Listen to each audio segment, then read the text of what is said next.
RMC, midi 14h, c'est Radio Brunet. Éric Brunet. Bonjour à tous, bonjour à Denis Jacob, qui est secrétaire général du syndicat Alliance Alternative Police, pardon, bonjour. Bonjour. Alliance, c'est les concurrents, Alternative Police, c'est vous. Merci, peu, ouais. Merci Denis Jacob. Bonjour à toi, mon Rémi. Salut Eric, bonjour à tous. Je voudrais tout de suite vous faire écouter le son d'un buraliste. Il s'appelle Philippe Roussel, gérant d'un bureau de tabac vandalisé, et il en a par-dessus la tête, il en a ras la casquette. Et Philippe Roussel, autant vous le dire, moi je le comprends. Je pense qu'il va plus falloir que ça dure. On va essayer de voir avec d'autres commerçants, on va monter une association, on va porter plainte contre l'État, contre non-assistance pour les commerces comme les nôtres, comme tous les autres commerces, pour que ça cesse, parce que ça peut plus durer, c'est fini. C'est un 14 juillet ne devrait jamais se passer comme ça. Une fête pour le match de foot ne devrait jamais se terminer comme ça s'est passé la semaine dernière, comme ça se passe à l'heure actuelle. Qu'est-ce qu'on va faire, qu'est-ce qu'on va devenir si ça continue, quoi? C'est plus possible. Et je les trouve bien patients, ces commerçants, bien patients. Parce que je peux vous dire que si j'avais été à leur place, j'aurais gueulé, mais bien avant. Je dédie cette émission à quelqu'un que vous ne connaissez pas, qui s'appelle Benoît. Benoît, il tient un petit magasin de motos, avenue de la Grande Armée à Paris, le Ducati. Alors Ducati, il a été totalement pillé, saccagé, détruit, réduit à néant au mois de janvier, c'était les gilets jaunes. 3 mois de fermeture, le mec. 3 mois de fermeture, d'enfer. Vous imaginez le manque à gagner, le truc, etc.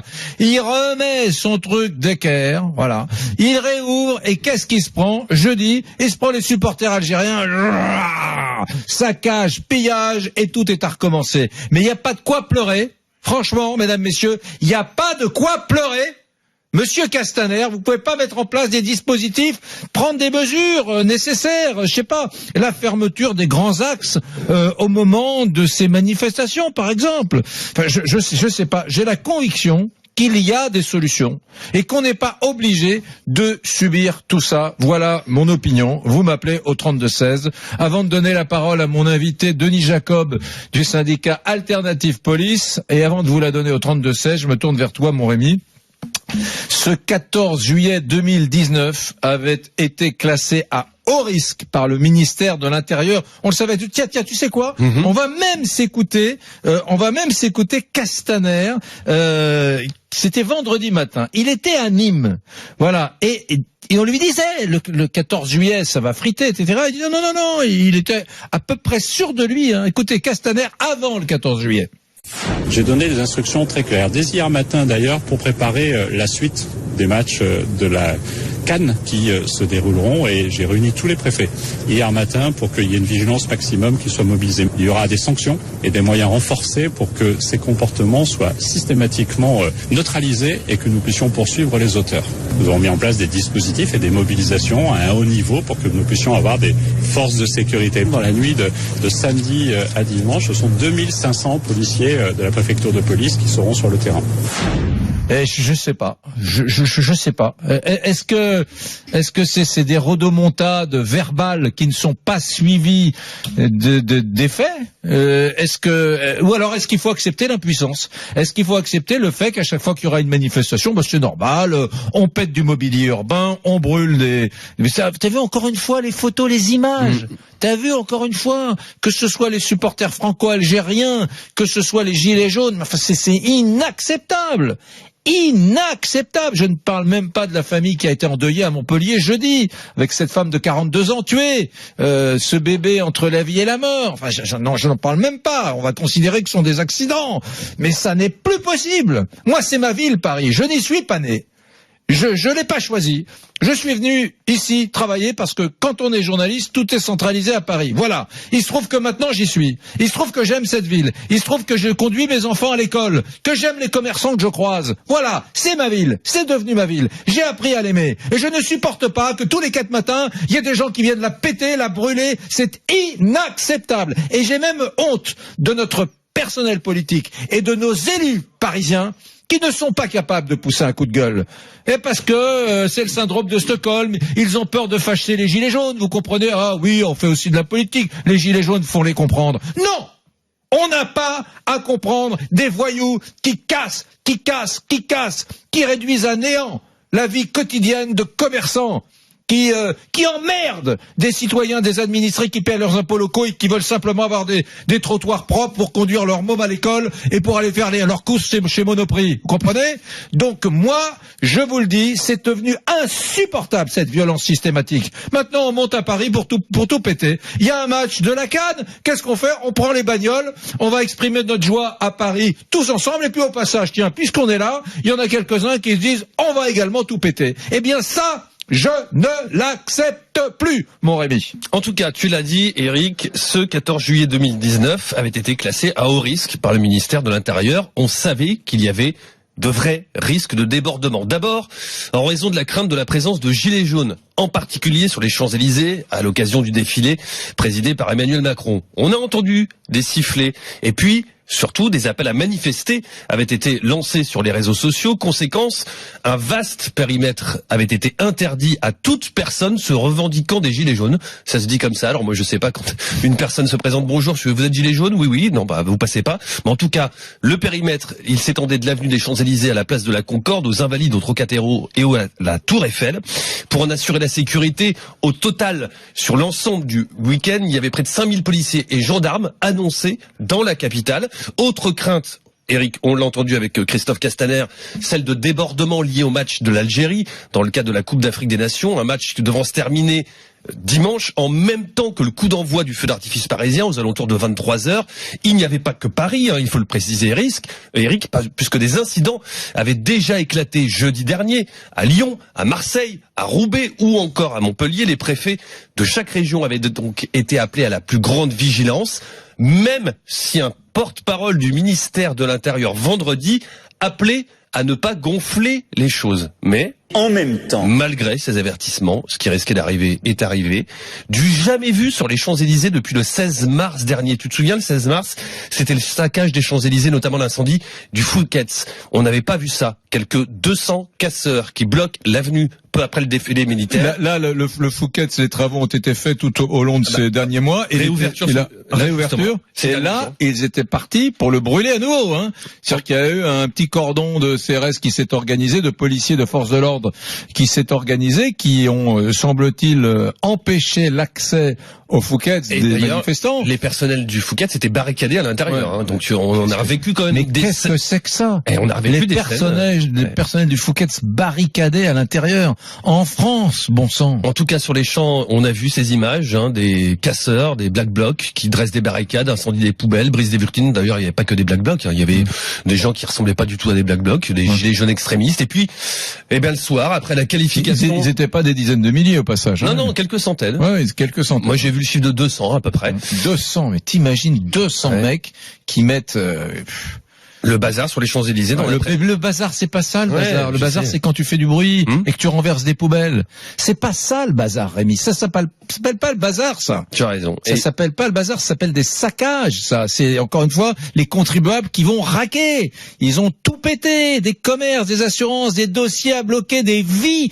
Je vais pas dire des vies qui sont gâchées, mais des vies qui sont entravées, qui sont gênées. Des mois et des mois de travaux administratifs, de machin, de combat avec les assurances, Qu'est-ce que tu veux que je te dise? Et ça, c'était dans l'après-midi sur les Champs-Élysées. Et puis, le soir, après la qualification de l'Algérie pour la finale de la CAN, là encore, de la casse, des abribus systématiquement démolis sur la Canebière, à Marseille, des dizaines de voitures brûlées à Lyon, à Vénissieux, à Bron, à Villeurbanne.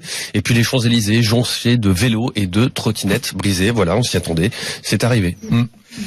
Voilà, allez, le brunémétrie, s'il te plaît, Alexandra. Eh bien, le voici, gilet jaune, match de l'Algérie. On nous avait dit qu'il y aurait de la casse, et il y en a eu. Et pour Eric, c'est de l'incompétence de la part de Monsieur Castaner. Que vous soyez d'accord avec Eric ou pas, en tout cas, vous pouvez voter sur nos réseaux sociaux. Et pour l'instant, eh bien, vous êtes d'accord avec Eric à 89%. Je résiste pas au plaisir de rappeler à mes amis algériens qui, dans l'immense majorité, se sont comportés formidablement bien, je tiens à le dire. Mais je ne résiste pas au plaisir de leur dire que ça fait quand même des mois qu'en ce moment, à Alger, on manifeste, que les Algériens qui manifestent en Algérie en ce moment pour le retour à la transparence et à une gouvernance un peu plus démocratique sont exemplaires. Exemplaire, je l'ai dit. J'ai consacré des émissions entières à l'exemplarité des manifestants algériens. Tu t'en souviens, Rémi? Absolument. Bon, et quel dommage que ceux qui soutiennent en France l'Algérie, qu'ils soient algériens eux-mêmes ou qu'ils soient français, peu importe, que ceux qui sont des supporters de l'Algérie se sont obligés, alors ils sont minoritaires, on est d'accord, se sont obligés à la fin de la manif de foutre le bordel, de casser, de péter. Enfin, c'est absurde, quoi. Rester justement sur ce comportement tout à fait honorable et exemplaire, magnifique, qu'on a vu les vendredis à Alger, qui a forcé l'admiration des Français. Restez sur ce comportement magnifique, s'il vous plaît. Ne pétez pas tout. Dans ce cas, à quoi il faut s'attendre le jour de la finale, hein? Et d'ailleurs, entre parenthèses, en Algérie, les célébrations des victoires de l'Algérie à la CAN se passent très bien. Hein. Ouais. Il n'y a pas de violence. Hein. Ça se passe très bien. Bon, allez, je suis désolé, j'ai pris un peu de temps, Denis Jacob, pardon pour ce coup de gueule. Bon, alors, qu'est-ce qui s'est passé? Pourquoi est-ce que dimanche, on n'a pas pu... Enfin, on a si peu ou si mal maîtrisé ces débordements des Gilets jaunes et ces débordements de certains supporters algériens? Alors Éric Brunet, permettez-moi déjà de vous dire, et je vous rejoins, quelle honte pour la France d'avoir vécu ce qu'on a vécu hier à Paris, à Marseille, à Lyon, à Valenciennes. C'est tout simplement honteux et les personnes qui commettent ce genre d'exactions n'aiment pas la France. Voilà, je vous le dis, ceux qu'on accueille ou ceux qu'on a vu naître, pour reprendre ce qu'ont dit mes partenaires de la CFDT, le syndicat majoritaire des officiers, le CSI, ces gens-là n'aiment pas la France. C'est des gens qui, s'ils étaient en Algérie, notamment pour la finale de la demi-finale de la CAN, ne se comporteraient pas comme ça là-bas. Vous le disiez très justement, en Algérie, il n'y a pas eu de problème. Il n'y a pas eu de violence hier soir. Il n'y a qu'en France. Donc ces gens-là n'aiment pas la France et on prend le prétexte de certains événements festifs pour tout casser. Et quelle honte encore plus de voir ce genre de comportement le jour de la fête nationale où on devrait avoir une union de tous les Français pour au moins honorer ceux qui ont sacrifié leur vie pour notre pays. Et c'est purement scandaleux de voir quelques dizaines d'individus, 200 au maximum, comme Rémi le disait à l'instant, qui se sont livrés à de véritables scènes de guérilla urbaine. Il n'y a pas d'autres mots. Brûler sur les Champs-Élysées, c'est inadmissible. Est-ce que la police a failli? Je ne le pense pas. Je ne le pense pas, tout simplement parce que on subit des polémiques depuis maintenant près de 8 mois. On est attaqué de toutes parts, on est critiqué de toutes parts. Quelle que soit l'intervention de police, elle n'est jamais bonne. Alors vous avez ceux qui vont dire la police n'a pas fait son travail, c'est du laxisme, on n'est pas intervenu. Puis vous avez ceux, souvent d'ailleurs toujours les mêmes, les extrêmes, État policier, et les autres qui disent dès qu'on intervient, violence policière, bavure. Non, alors à un moment donné, ça suffit et nous on en a marre à chaque fois d'être les boucs émissaires pour les uns et être les faire valoir politiques pour les autres. Donc ça suffit. La question c'est pas celle du dispositif policier, la question c'est celle de l'amont. N'aurait-il pas été préférable d'interdire l'accès des Champs-Élysées? Mais Eric, interdire les Champs-Élysées, moi je veux bien, c'est la plus belle avenue du monde, c'est l'avenue la plus luxueuse, mais ça veut dire que le reste de Paris, on le laisse livrer à la vindicte de certains énergumènes délinquants et voyous.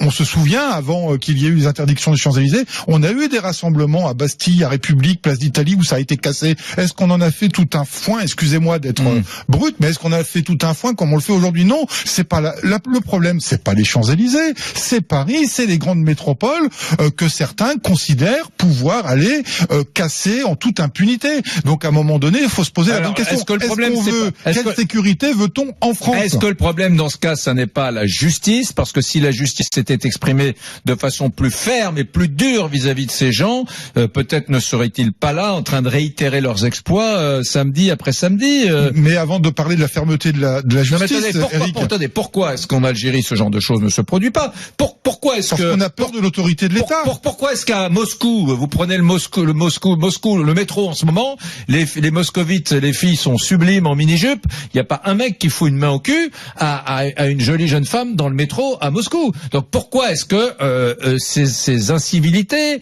et voire ces actes de violence se réitèrent en France et pas ailleurs aux États-Unis? On n'imagine pas une seconde un gilet jaune devant un flic en train de lui cracher cracher à la gueule, tout simplement, Eric, malheureusement, tout simplement, parce que chez nous, il n'y a plus de respect de l'autorité de l'État, quel que soit le représentant de l'État. Pourquoi il n'y a pas de respect? Mais parce qu'il y a eu des périodes de désengagement de l'État. Je vais pas refaire le débat, je l'avais fait sur votre plateau il y a déjà quelque temps, sur la problématique des banlieues, où il y a eu un abandon de la politique de la ville, de la politique sociale, des services publics en général, que certains se croient le petit caïd du coin et se croient autorisés à faire vivre la terreur dans les quartiers où ils habitent. Et puis la peur du gendarme, la peur du policier n'existe plus. Moi, je l'ai connu quand j'étais gamin. Oui. Aujourd'hui, ils n'ont plus peur de nous. Nous, on a eu au téléphone ici un policier qui était pratiquement au bord des larmes et qui me racontait des gamins de 12 ans, de 13 ans, de 14 ans. Oui, et même moins. Moi, j'ai connu moins, des gamins de 8-9 ans. Qui leur crachaient à la gueule. Bien sûr, mais parce que il y a plus de respect de l'autorité de l'État, je le disais. Et puis, la justice est indépendante, mais à un moment donné, on a besoin de fermeté et de sanctions quand on s'en prend comme ça, notamment aux autorités, à la police. Je sais pas si vous avez vu cette vidéo du CRS complètement tabassé au sol. Ça montre l'État qui a un genou au sol. Enfin, c'est une image très forte. Et ça, ce n'est plus acceptable. Donc, il faut plus de fermeté. Je le disais, quelle sécurité veut-on? Et à un moment donné, il faudra pas se poser de questions. Quand on va avoir ce genre d'individus qui vont intervenir sur les Champs-Élysées, n'attendons pas, qu'ils aient eu le temps de mettre le feu. Il faut aller au contact, il faut les interpeller, point barre. Alors oui, on va paraître pour une police musclée, autoritaire, eh bien tant pis, parce qu'il faut rétablir l'ordre dans notre pays. Et je le disais vendredi, malheureusement, ce que je craignais est arrivé.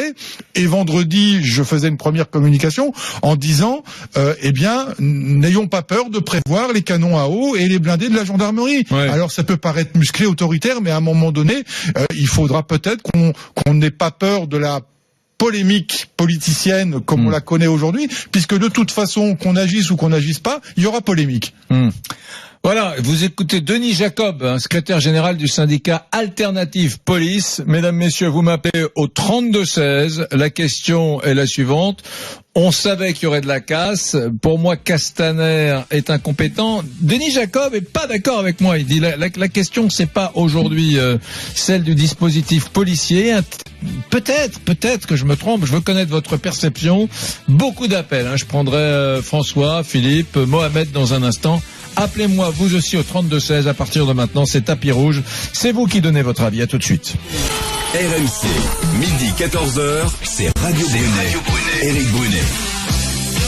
Eh oui, journée cataclysmique hier, je vous le dis, ce 14 juillet qui devait être un moment magnifique de fête, quoi, pour tous les Français. La fête nationale a été gâchée par quelques centaines de gilets jaunes qui ont foutu le feu, voilà.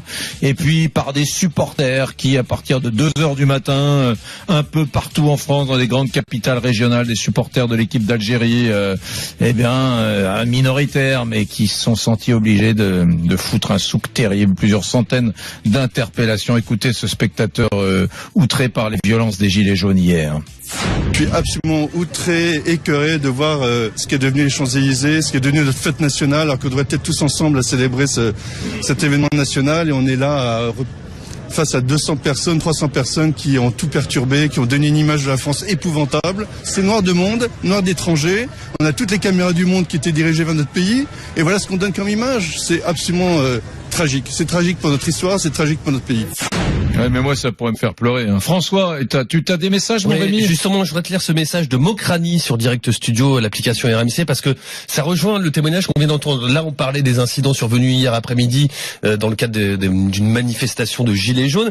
Eh bien, Mokrani, lui, nous parle des manifestations, des débordements qui ont eu lieu après le match de l'Algérie. Bonjour, je suis algérien qui vit en France, à Amiens, depuis 2012.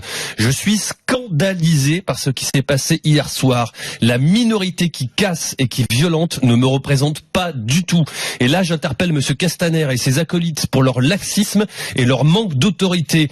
L'État doit être le garant de la sécurité et de l'ordre dans la plus belle ville du monde et ailleurs. La grandeur de la France est au-dessus de tout ça. Voilà, message de Mokrani, un Algérien de France. Mokrani, médaille d'or, il a raison. Mais enfin, cela dit, l'immense majorité des Algériens de France pensent comme Mokrani.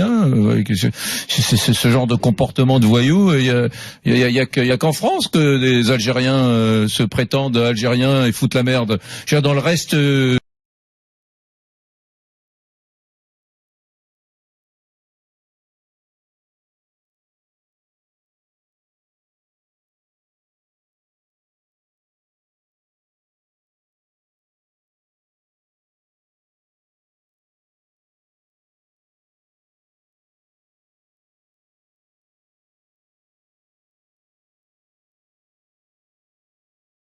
Ouais, je me souviens qu'il y avait eu deux problèmes il y a 3-4 ans, d'autres problèmes sur le 14 juillet, ouais, je me souviens. Voilà. Est-ce qu'on avait demandé de couper la tête au ministre de l'Intérieur?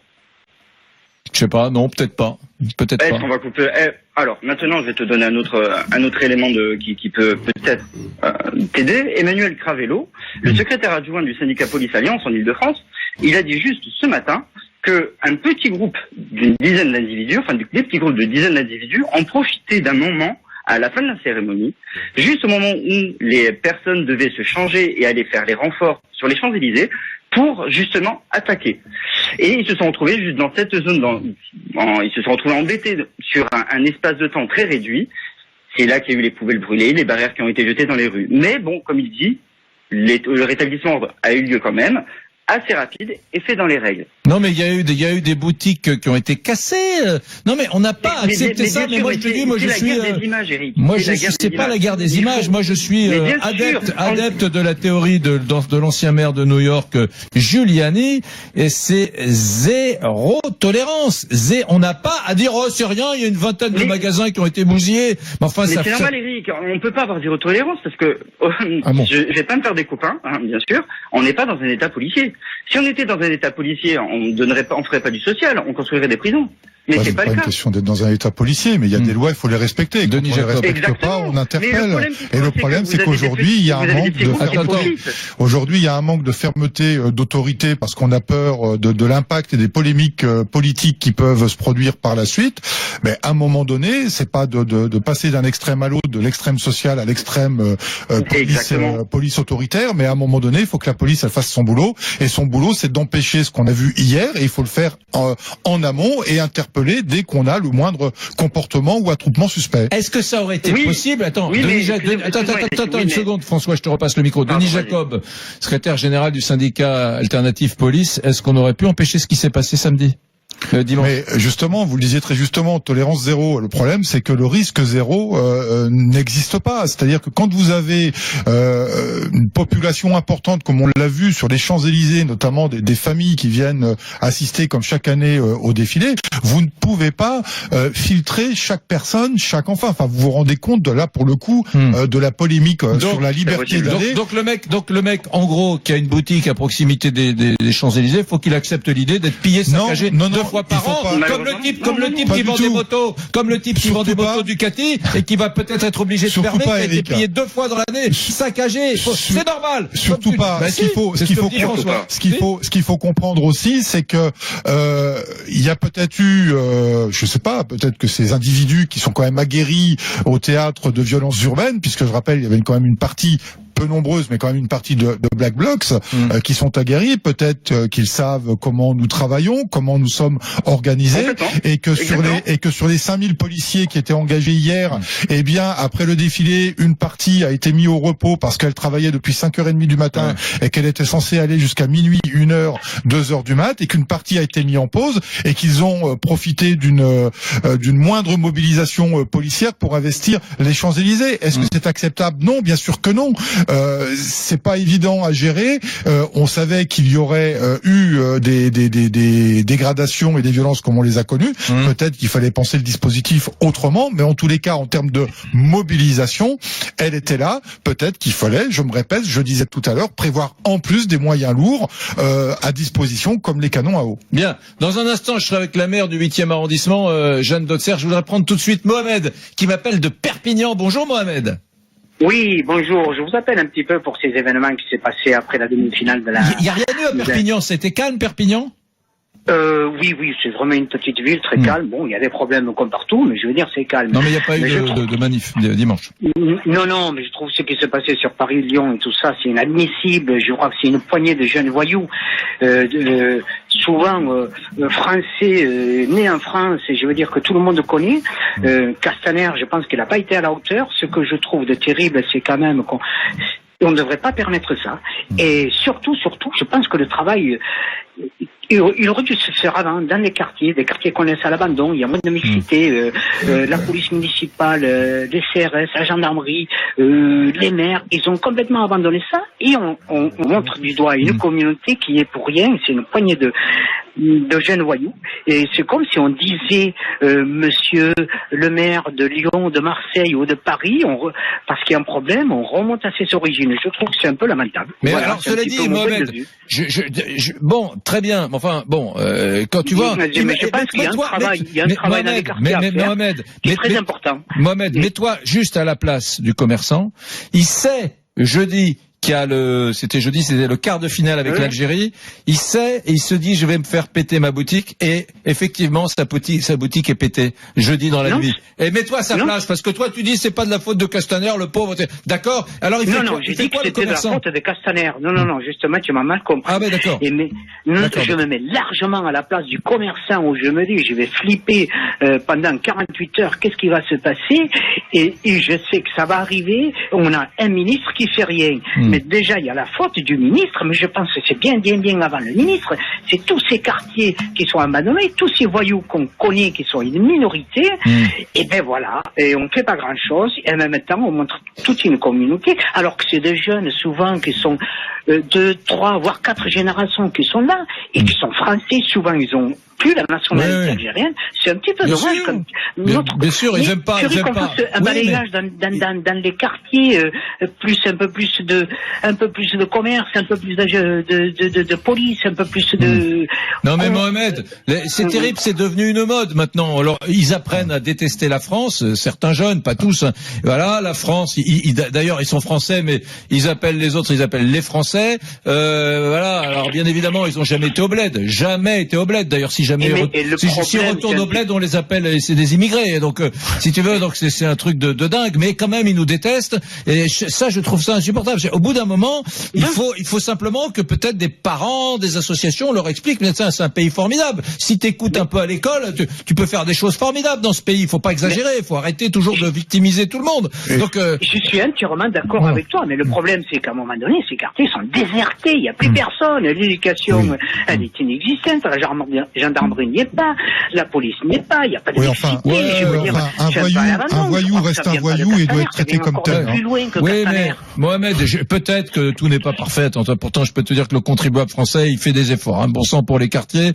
Depuis le renouvellement urbain de Jean-Louis Borloo, etc., on a mis des milliards. Mais d'accord avec toi. Néanmoins, tu vois, comme le dit à l'instant Denis Jacob, mon invité, qui est policier du syndicat Alternative Police, un voyou, c'est un voyou. Faut pas trouver des circonstances atténuantes. Le mec, il brûle. C'est pas parce que le tissu associatif dans son quartier, etc. Non. Le mec, c'est un voyou, et il faut pas toujours trouver des excuses à tout le monde. Enfin, ça, c'est mon opinion. Mohamed, enfin, c'est pas grave. On est d'accord, toi et moi, à 99%. Je voudrais, le temps passe. Je voudrais on retrouve Jeanne Dautzer, qui est la maire LR du 8e arrondissement de Paris. Bonjour. Bonjour. Vous allez bien? Eh bien, on fait aller. Bon, c'est gueule de bois au lendemain de ce 14 juillet. Qu'est-ce qu'on pourrait dire si catastrophique finalement, parce que dans le 8e arrondissement, ça n'aurait pas dû, parce que c'était la fête nationale sur l'avenue des Champs-Élysées, le défilé, le feu d'artifice. Voilà, ça aurait dû être une fête, une liesse, de la joie pour tout le monde, parce que c'est une fête nationale. Ouais. Vos commerçants en ont ras-le-bol, là. Ils n'en peuvent plus dans le 8e arrondissement. Hein. Les commerçants en ont ras-le-bol, les riverains en ont ras-le-bol, tout le monde en a ras-le-bol. Aujourd'hui, quand on dit oui, manifester dans la Constitution, mais la liberté de circuler, la liberté d'exercer pour un commerçant est aussi dans notre Constitution. Vous voyez, donc de subir, parce qu'ils considèrent qu'ils subissent des scènes de violence et qu'ils sont impuissants face à ce genre de pillage, de vandalisme, des scènes de feu en plein milieu de l'avenue des Champs-Élysées. C'est inacceptable. Donc aujourd'hui, ils demandent premièrement qu'on rétablisse l'ordre et l'autorité. Ils ne mettent pas du tout en cause le travail des forces de l'ordre qu'ils respectent, mais malheureusement il y a une poignée donc d'individus qui veut créer le chaos, et ils sont arrivés parce qu'aujourd'hui tout le monde en a ras-le-bol. Qu'est-ce qu'il y a eu comme casse, Jeanne, dans Paris, dans votre arrondissement et les arrondissements? Il y a eu des commerçants qui ont été encore une fois pillés. Vous avez un premier bilan. Est-ce que les supporters cette nuit des Fennecs algériens ont eux aussi cassé des magasins? On en est où? Alors, on en est où? Hier, le préfet de police a remis les dispositifs aux abords des Champs-Élysées. Donc, il n'y a pas eu de cas sur l'avenue même. Par contre, avenue Wagram, donc côté 8e, ils ont essayé de pénétrer dans des commerces. Ils ont vandalisé quelques commerces. Ils ont essayé de pénétrer chez Decathlon. En fait, ils essaient de rentrer dans des commerces de luxe, de produits, consommation donc du quotidien. Voilà. Donc, on sait exactement. En fait, il y a des caméras, parce que j'ai eu une discussion avec la directrice du cabinet du préfet de police, qui me dit effectivement, ils ont vu à la caméra et tout ça. Donc les types, ils sont venus. Ensuite, ils sont repartis en courant. Ils sont repartis dans une voiture. On n'a pas pu les attraper. Bon, voilà. Donc aujourd'hui, les commerçants n'en peuvent plus. Ils veulent qu'on arrête ce genre de comportement. En fait, ce sont les manifestations festives, les manifestations de joie. Oui, le 8e arrondissement permet cela parce que l'avenue est magnifique, on a des artères qui sont magnifiques, mais à un moment, il faut arrêter de venir juste pour casser les commerces, de casser les riverains, les gens qui habitent. Je rappelle simplement, au moment des Gilets jaunes, nous avons des habitants qui ont été menacés physiquement, donc chez eux, dans leurs immeubles. Oui, bien sûr, bien sûr. Moi, je connais une fille qui a été frappée à coups de pied. On lui a dit, elle rangeait sa poubelle parce qu'elle avait peur que ça brûle.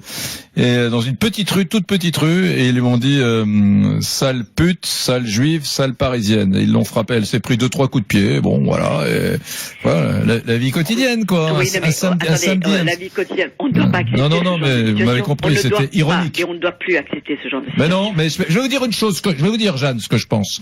Je trouve que Madame Hidalgo n'a pas été à la hauteur parce que la ville lumière, la capitale de la France et du monde libre, j'ai envie de dire, je suis un peu lyrique, Paris, aurait mérité un élu qui dise haut et fort ce que vous venez de dire avec énergie et qui tape vraiment du poing sur la table, vraiment sur le plan même international, parce que les images ont été d'une telle force. Mais non, on a simplement dit oh c'est inacceptable, c'est intolérable. Je pense qu'il aurait fallu une réaction politique de premier plan et nous ne l'avons pas eu. Le monde entier a vu pendant des semaines et des semaines Paris saccagé, humilié avec des images extraordinaires, hallucinantes.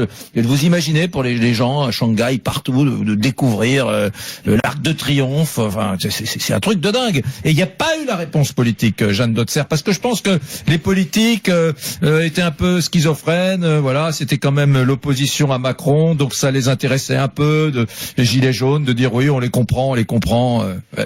Je sais pas ce que vous en pensez, Jeanne. Écoutez, chacun voit midi à sa porte. Moi, je défends les habitants du 8e arrondissement. Les commerçants, je rappelle aussi, c'est l'arrondissement qui est considéré comme le poumon économique de la capitale. 195 000 personnes viennent y travailler chaque jour. Quand les commerces ne fonctionnent pas, cela veut dire du chômage. Donc, de ce côté-là, on travaille main dans la main, quels que soient les gouvernements. Il faut des emplois. Sans patron, il n'y a pas d'emploi. Donc quand on casse, Et quand on oblige un commerce à fermer, ça crée donc du chômage technique, du chômage, voilà, en général. Et je parle aussi pour notre territoire. Il n'y a pas que Paris, bien sûr. Ouais. Jeanne Dotzer, maire du 8e arrondissement, vendredi soir, c'est la finale. C'est la finale de la Coupe d'Afrique des Nations. Est-ce que vous êtes inquiète pour les rues de Paris ? Bien sûr que nous sommes inquiets, que ce soit les commerçants, les habitants, bien sûr que nous sommes inquiets. Maintenant, le préfet de police doit prendre des mesures exceptionnelles pour éviter les débordements. Les commerçants ont demandé qu'on exclue le périmètre Champs-Élysées ainsi que les rues adjacentes pour éviter de revivre des scènes de violence, des pillages, du vandalisme. Maintenant, est-ce qu'ils seront entendus? Est-ce que je serai entendu? Je ne sais pas. Vous savez que la sécurité publique dépend du ministre de l'Intérieur, donc du préfet de police, qui est sous l'autorité du ministre de l'Intérieur. Bien, merci Jeanne Dotzer. Belle journée à vous. J'espère, je croise les doigts, j'espère que les rues de Paris seront épargnées vendredi prochain. Au revoir. Au revoir. Merci beaucoup, merci, au revoir. Jeanne Dotzer, qui est la maire du 8e arrondissement. 12h47, mesdames, messieurs, vous écoutez Radio Brunet sur RMC, c'est tous les jours de midi à 14h.